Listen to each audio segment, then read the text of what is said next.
Yes, hi everyone. We are back on our episodes, and my name is TUGUME, and today we shall be looking at cultivating effective leadership.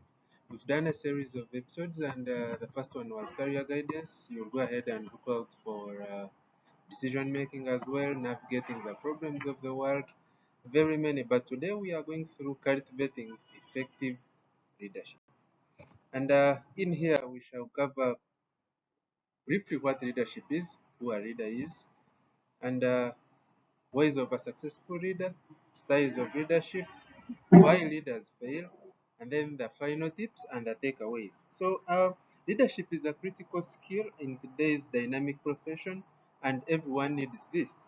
And it could be a manager, a seasoned executive, or a parent, a teacher, and you all need these tips as a leader. So, uh, good leadership helps you have a better trajectory of the success in your company, in your organization, and it helps you give face for if you're in a business that involves competition, then good leadership is very key.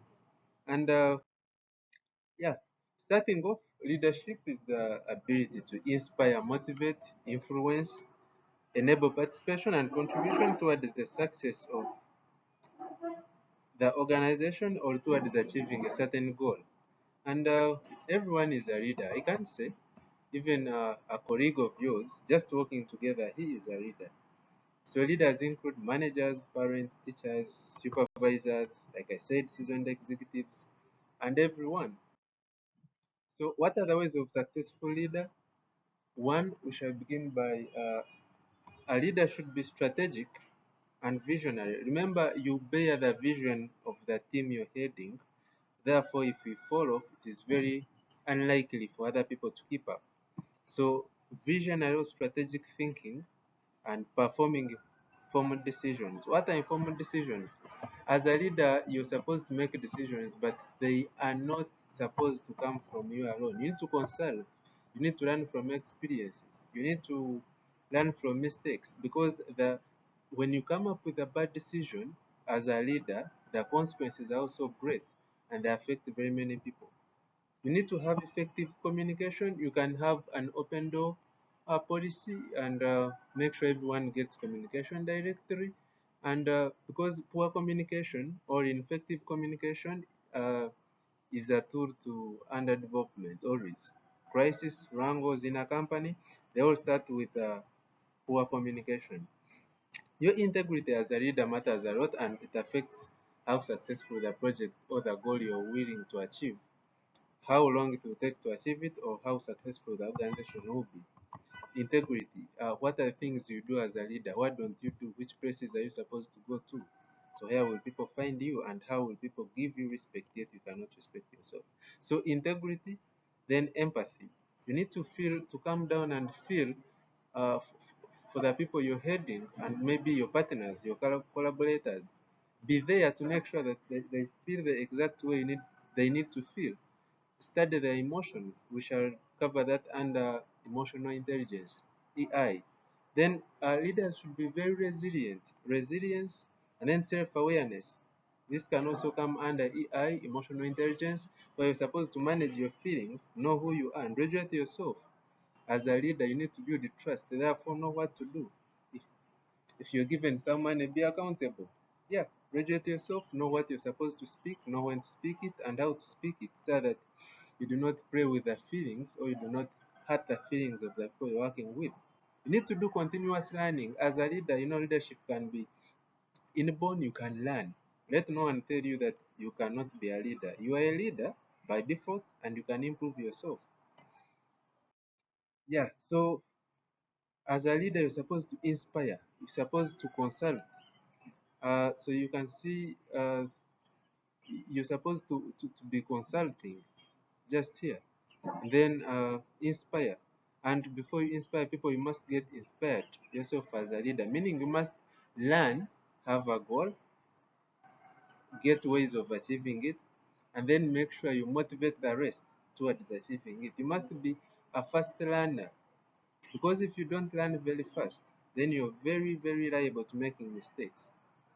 You see, as part of leadership, there is making informed decisions, and these decisions affect very many people. So look through it, consult. Uh, Making informed decisions involves listening from your colleagues, your teammates. There are people, and being a leader doesn't mean that you're wiser than the rest or you're more skilled than the rest, but you're just supposed to give people a platform of spreading their ideas such that you see them working. Yeah, you must have a, vision and innovation distinguish a leader and a follower. So yeah, and so part of that is decision making. You must come up with decisions that will not be lethal afterwards.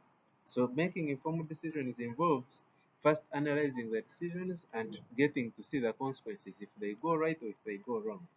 Yes, motivate the team.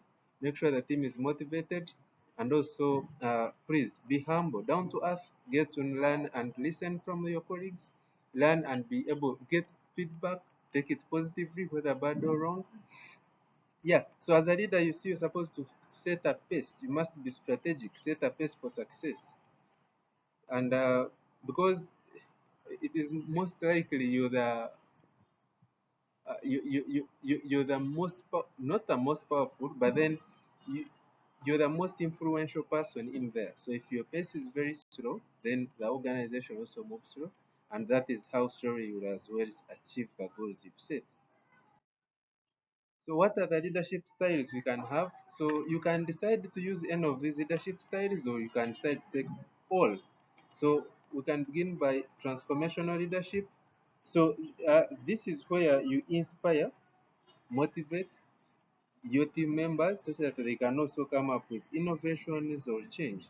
So under transformational leadership, you're inspiring and motivating people to innovate or change. Whereas with the transactional leadership, this is where you focus on structured tasks such that maybe at the end of it all you can assess and reward. So it's like a transaction. You motivate people under transformational leadership. So here the structured tasks. So people have to implement, you can assess and reward. So you can as well do servant leadership. So under servant leadership, you're really into the system very often and regularly. So you focus on serving the needs of the rest very fast. Yeah, having them fed before you can maybe feed yourself or feed the rest. Then you can as well implement democratic leadership, and just as the word says, you allow participation and collaboration in decision making. So these are the ways you can lead people. Remember, everything is collaborative. As a leader, you must seek advice, you must seek feedback, you must consult, you must assess, you must learn from your previous mistakes. Yeah, we are coming towards the end, and therefore let's get to see some of the reasons leaders fail. Some leaders fail. So one, sometimes leaders lack vision and the direction. Yeah, there's no way you can a blind person can lead blind people. Even if the people themselves behind are not blind, then you cannot surely. So this is why you need a vision, you need direction, and you must be empowered all the time. By empowerment, I mean you must possess the tools, and those tools are within you. Know you have the capacity to influence, to motivate, and inspire. Therefore, set the vision according to the goals and the target that you have. Poor communication. So, with poor communication, you do not have the message passed on up to the least person in the organization. And sometimes in a team, it is that person who you take to be the least or who does the least work that influences the highest jobs in the organization and the success of the organization. So make sure communication is not like rumor in the organization, and maybe do not get yourself involved in backbiting people or maybe having information to a few whereas others are not aware. Then failure to delegate. At times, you're supposed to identify uh, fellow leaders within a team. And as a leader, you need to also get a successor. So you need to delegate. You need to, at times, identify that person with the potential, the capacity, and delegate. Then failure to build trust and failure to inspire.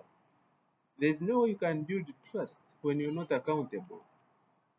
And when you're not doing accountability as well, you need to build trust so that people trust you and people can actually learn from you. There's no people learn from you if you're not trustworthy. Lack of emotional intelligence. So with emotional intelligence, we are looking at the ability to identify, be aware of your emotions and compare them with the emotions of the other people. Yes, you need to learn how you, because sometimes as a leader you say things or give tasks that hurt other people's feelings. You're responsible for people's emotions in one way or the other. And how to do that is by first understanding the emotions, then you can go ahead and appreciate the emotions of the rest. Then you need to a leader can fail by not embracing feedback, because through feedback you get to learn, you get to improve yourself. And as a leader, you do not have to dwell on what skills you have at the moment, but you can constantly grow. Yes, lack of accountability and the inability to adapt can also lead to failure as a leader, or neglecting personal development. So, as a leader, you must grow at a daily basis. You must constantly improve yourself, learn new skills, learn leadership skills, learn some of these leadership strategies. How do I make goals? How do I perform goals? How do I make decisions? Learn these things. How do I manage a team? How do I manage a group? How do I foster positive communication? Yeah. Then for decision making, I think I emphasize the decision making. Before, I also have a session, uh, an episode published on decision making. Then ethical failures. Like sometimes, if it is a team, if it is a group as a leader, they have policies, they have SOPs, they also have regulations. So make sure all your decisions correlate or correspond to the policies of the organization you're working for as a leader. Then, because there is a difference between personal decisions and then organizational decisions. So, as a person, you have standards. Of course, I've always told you that having a standard is not boosting, it's not pride. But having a standard is equivalent to an organization having policies or frameworks or regulations that they do follow. So, make sure you do not impact negatively the organization through poor decision making. Because remember, as a leader, the decisions you make affect very many people. Therefore, now think through if you make a very wrong decision. Yeah, we are almost coming to the end. So here are the final tips and the takeaway. So as a leader, you are a mediator, you're a coach and mentor, you're a decision maker, you're responsible for charting the course. You're a clairvoyant, but then uh, in charting the course, do not do this as a single person. Consult, yeah, as a coach and also consult. So now this is what we should do. Should be able to set clear expectations, consult, foster communication, open door policy, I said, if possible, empower and delegate, assess, recognize, and reward. Now, if you do not do assessment or evaluation, then you might not find out. So you must do periodic evaluation to improve yourself, improve the organization. And you must stay committed as a leader, resilient, because not all the times you'll be succeeding. So you must identify the ways you can improve, and this is through evaluation. And remember, you're accountable, and you need to perform. You need to show achievements. And remember, as a leader, if you speak out your achievements first, then you've not done enough. But if your achievements speak out themselves first, then we say you are a very good leader. And of course, the good objective of leadership is to make sure or help those who are doing badly to do well, and those who are doing well to do better. So you can see you have a very great role as a leader. Yes, so it is just an art of giving people a platform to share ideas. You're just coordinating these ideas. And as a leader, you're doing background study. You're just not seated always. You're performing a lot. There's a lot to innovate, there's a lot to do. You're studying people on an individual basis, on a team basis, so that you can always improve. Yeah, I think basically that is it. We shall be meeting in several other episodes. I wish you the very best. Thank you so much.